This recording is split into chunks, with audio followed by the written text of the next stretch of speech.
Welcome back to Austin Underground. We're talking today with two members from Man Woman Chainsaw who are about to play here at Mohawk. Guys, how's it going? Very good. Yeah, it's going great. Hot. Very hot. We're dealing with it. Well, maybe. I don't know. We were just saying this is about the hottest it gets in the UK in like August. And it's March, so that's fun. Well, you know, it's hot here in Texas. But how are you liking South by so far? How long have you been here? Have you been able to see any other acts while you've been here in Austin? Yeah. Can we swear? Yeah, sure. Yeah, fucking A, it's been great. Who have we seen? We've seen Maruja. Mary in the Junkyard, Friends from Home. Yeah, so we've come to Texas to just see British bands. It's been a really good idea. No, yeah. We've seen tons of bands. I saw Sunflower Bean last night, who are wicked. They were really cool. Who was the band on at Hotel Vegas before us? They were really good. I can't remember the name. No, There was one really good band. Whose name we can't remember. I'm sure they've been many. It's great. Like you can just walk around and just see so many people. And it's cool. It's cool to see like what I don't know, because we know what like London scene bands sound like, and we have got a lot of them. But it's cool to see like there's more garagey stuff, like rockier, garagier stuff is maybe more the mode in America, which is kind of cool to see because I like that kind of stuff. Yeah, I don't know.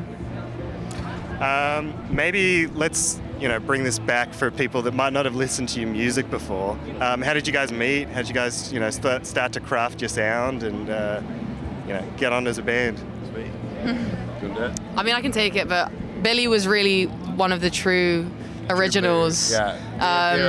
Me and Vera, the singer, kind of started out just in bedrooms, like us messing around, and then we started doing shows far too young, and then Lola comes in. Yeah, and then me, Cleo, violinist, Emmy, the keys player, I'm the drummer, for context. We joined at the same time, so it was kind of a rolling lineup of different people, like horn players, blah, blah, blah.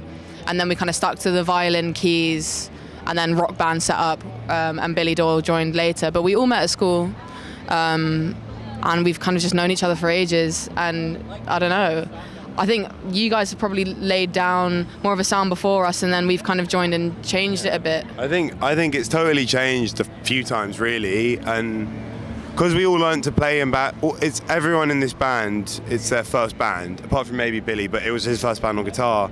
So we kind of learned to play live music with each other. Like we all obviously grew up doing music in different degrees, but like it's really so as we've kind of.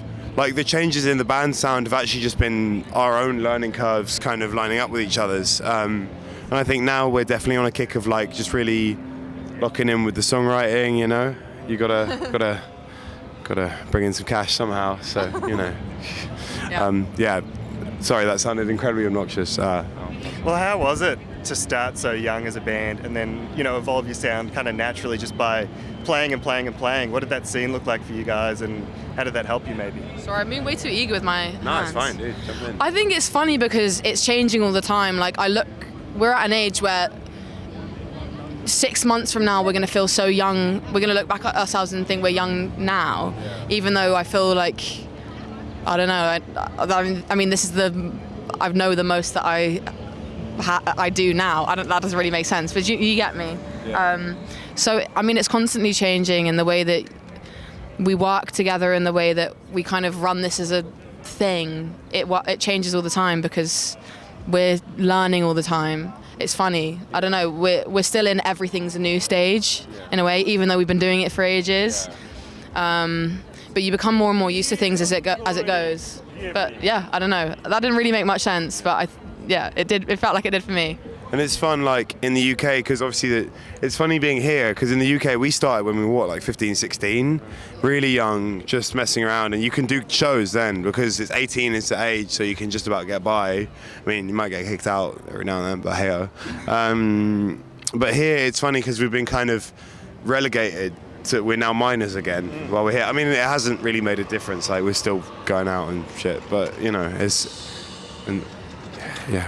would never do that. On the down low. Yeah, on the down low. Yes, exactly. But yeah, it's funny. It's good. It's exciting. I think. Hopefully, we've got a career going, but can only dream.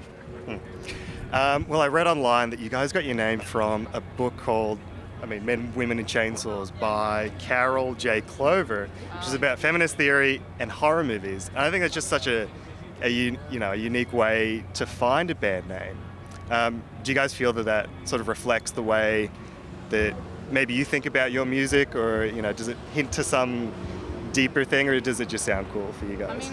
I'm sure. Nah, it just sounds cool. Yeah, but I'm sure in any case you can somehow link most things to something, and you probably could do that with our music in some way, but it's not. There's nothing really going into that, I think. Yeah. Well, that was around before anything. I was 14 in a film club with a friend, and we saw a name of a book on a shelf and thought, oh, that'd be a fun band name. And just it stuck, and we couldn't think of anything else or better, so it just stuck for a while. But yeah, at times we've said, because it's a big band, we've said the sound cinematic. A lot of us were film students, Lola studied film, and parts of that apply, I guess. But really, it's just what it is. Yeah, it just stuck, and it's what it is. It sounds a bit like us, I guess. Yeah. I'm not the most fond of it. I think, I don't think any of us are. Everything pales when you have to say the words "man, woman, chainsaw" to your gran, basically. Yeah. But hey, so it sounds like we're a hardcore band. When I say that to people, they're like, "Oh." Yeah. But we're much softer, or much more varied. Both, yeah. It's not as harsh as it sounds, I think. Yeah. But I don't know. Disclaimer, big disclaimer. Fair enough. Well, maybe let's talk about your EP. Easy peasy. What does it look like for you guys? Because you do have 6 members in total. There's a lot of different instruments and different sounds going on. What does it look like, the process for you guys, sitting down and trying to write these songs and balance all the different sounds that you've got going on? Yeah. You have to fight for your bit. Yeah. If you want that good part that you've written, you have to just trump everyone else and say, no, this is my turn. No, it took a really, really long time to find the balance between us. And I think the songs that are in the EP are the ones that worked, because everything else, literally, we were just fighting to be the one who's heard. It was we were playing quite selfishly, yeah. Well, not even that. We just didn't know how to do it. Yeah. So all of the songs in the EP felt like the ones that kind of happened naturally, and we did have to break them down. And especially when the band became a 6-piece, a lot of the songs were written with 4 members. So that was probably one of the most tricky things in the beginning of the lineup that it is now, trying to get everything to sound right and not too much. Yeah. And like we said earlier, this is all of our first band.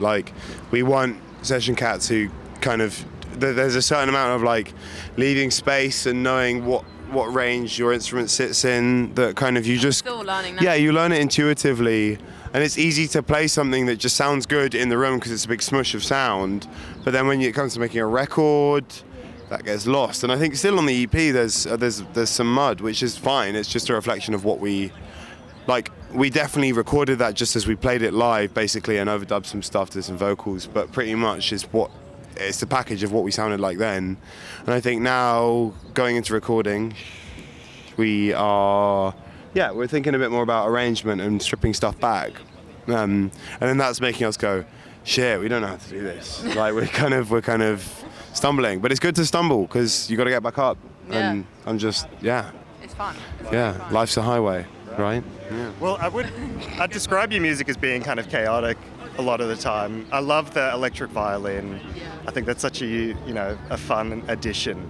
Do you guys see playing this kind of music as maybe an outlet for the maybe the healthy kind of chaos that we all need in our lives? For us, Yeah. For us, it is. We definitely use it like that. I don't know. For other people, I guess it's it is what it is. You listen to it and interpret it how you want to. That's the most basic answer. But when it's in someone else's hands, that's what it is. It's not your thing anymore. You have to let people, what's the word? Perceive. Percolate. Yeah, percolate. Yeah. Yeah, and also, it's totally an outlet. When we started, we were doing so many shows that we would go to the pub, but just to do a show. That would be our form of going out on a Friday, Saturday night. It is now. My socializing is this. Yeah, I know 6 people. I know 5 people It's horrific. I know. Yeah, maybe 6 or 7, but 5 are in the band. It's tough. Yeah. And they're all stinky. So This top is fucking Lola's currently in the thrift store top that smells like a thrift store top. After being washed. But yeah, it's like you kind of you get to jump around a bit. You know, it's fun. Okay, maybe one more then. This one, trying to ask to everyone, but to you guys, like, what's magical about music? Like, what really draws you to it? I don't really know about music specifically, but I just feel very lucky to be doing something so fun and exciting. We're in Texas. With my friends. Yeah, we're in Texas. We keep on doing that. We'll complain about something from back home, and then Billy chimes in with, where are we right now? Where are the people you're worried about, and where are we? Not Exactly. Obviously, we have to go home, and it's fine, and we love the people we're worried about. But also, it's nice to be in a very hot country on business, kind of business. It's not really business. I don't know. Yeah, but I don't know. I don't know what it is about music specifically, but it is just the funnest thing to do, and it's just what I want to do. I don't know. That's a really stupid answer because it doesn't really mean anything. The cure to music is music, essentially. Exactly. Mic drop. Well, thanks, guys, for talking. We're going to let you go. Good luck for your show. All the best. Talk.